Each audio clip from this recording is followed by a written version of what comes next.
Hello दोस्तों, मैं Dinesh sir आज आप लोगों को कुछ बायोलॉजी के प्रमुख ब्रांच को बताऊंगा। ये जो ब्रांच आज आप पढ़ेंगे वो कई कंपटीशन की परीक्षाओं में पूछे जाते हैं। ठीक है, तो आइए आज हम जानेंगे बायोलॉजी के ब्रांचेज।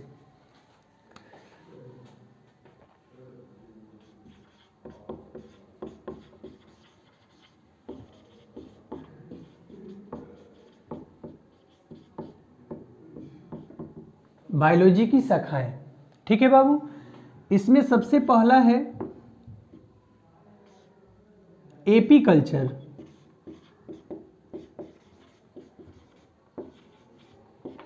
एपीकल्चर किससे संबंधित है? एपीकल्चर मधुमक्खी पालन से संबंधित है। याद रखिएगा, मधुमक्खी पालन। एपीकल्चर किससे संबंधित है? मधुमक्खी पालन से संबंधित है। इसके बाद हम लोग को पढ़ना है पीसीकल्चर।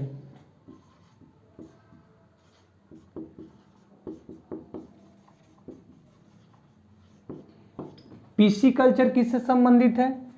यह संबंधित है मछली पालन से। मछली पालन या मत्स्य पालन।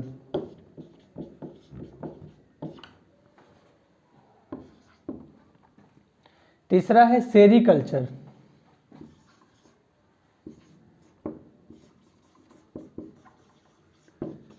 सेरीकल्चर रेशम पालन।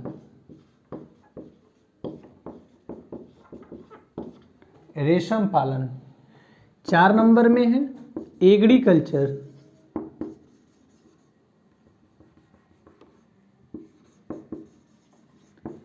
एग्रीकल्चर यानी यह पशुपालन और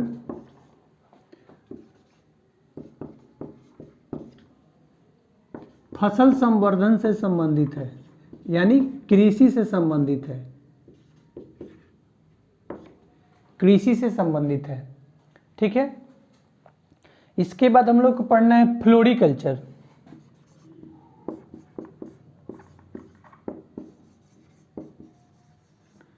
फ्लोरिकल्चर यानी पुष्प की कृषि।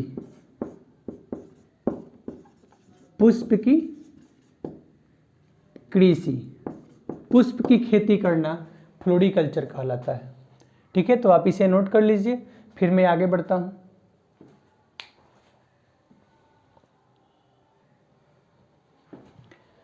इसके बाद 6 नंबर में हम लोग देखेंगे हॉर्टिकल्चर। हॉर्टिकल्चर यह फसल, फूल और सब्जी की खेती से संबंधित है।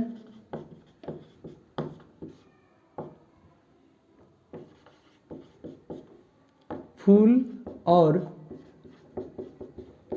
सब्जी की कृषि।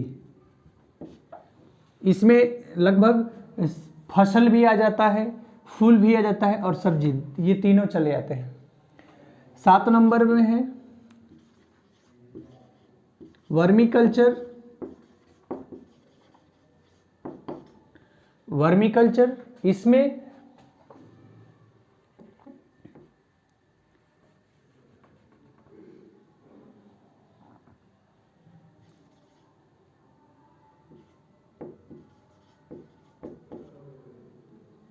केंचुआ का उत्पादन किया जाता है।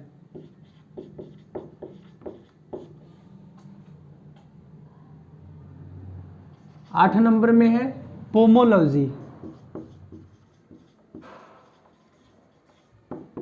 पोमोलॉजी यानी फलों का अध्ययन।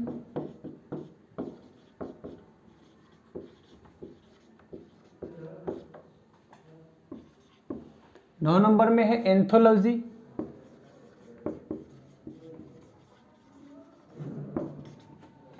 एंथोलॉजी जो है यह फूलों का अध्ययन।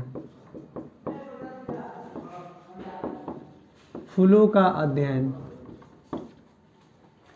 हॉर्टिकल्चर, इसमें फसल, फूल और सब्जी की कृषि होती है। वर्मीकल्चर, केंचुआ उत्पादन। पोमोलॉजी, फलों का अध्ययन। और एंथोलॉजी, फूलों का अध्ययन है। ठीक है। एक है विटीकल्चर।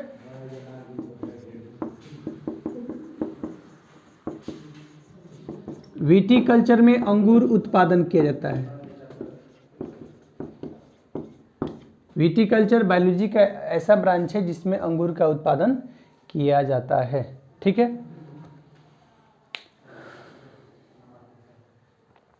तो आप इसे अच्छे ढंग से याद कर लीजिए बाबू, फिर हम आपको अगले वीडियो में इसके बाद जो भी ब्रांच है इसको बताऊंगा।